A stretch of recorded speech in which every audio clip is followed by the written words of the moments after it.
So আমাদের এখানে সবগুলো সংখ্যা প্রথমে গুণ করে তারপর যদি আমরা যোগ করি তাহলে আমরা পাই 622, যেটা আসলে আমাদের নর্থ ওয়েস্ট কর্নার মেথডের মাধ্যমে মিনিমাম কস্টটিকে রিপ্রেজেন্ট করে। এবং আমরা যদি সমস্যাটিকে আরেকবার দেখি আমরা কীভাবে সমাধান করেছি, আমরা একদম প্রথম ঘর থেকে বা একদম নর্থ ওয়েস্ট কর্নার থেকে শুরু করেছি, তারপর আমরা আস্তে আস্তে সামনের দিকে অগ্রসর হই, তারপর আমরা নিচের দিকে অগ্রসর হই এবং পরবর্তীতে আমরা আবার সামনের দিকে অগ্রসর হই। তার মানে আমরা শুরু থেকে একদম আস্তে আস্তে শেষের দিকে অগ্রসর হই, আমরা কখনো বাম দিকে বা পেছনের দিকে মুভ করি না।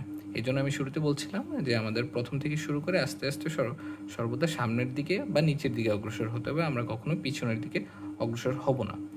আমরা ঠিক এইভাবেই নর্থ ওয়েস্ট কর্নার মেথডের মাধ্যমে ট্রান্সপোর্টেশন প্রবলেমগুলো সমাধান করতে পারি।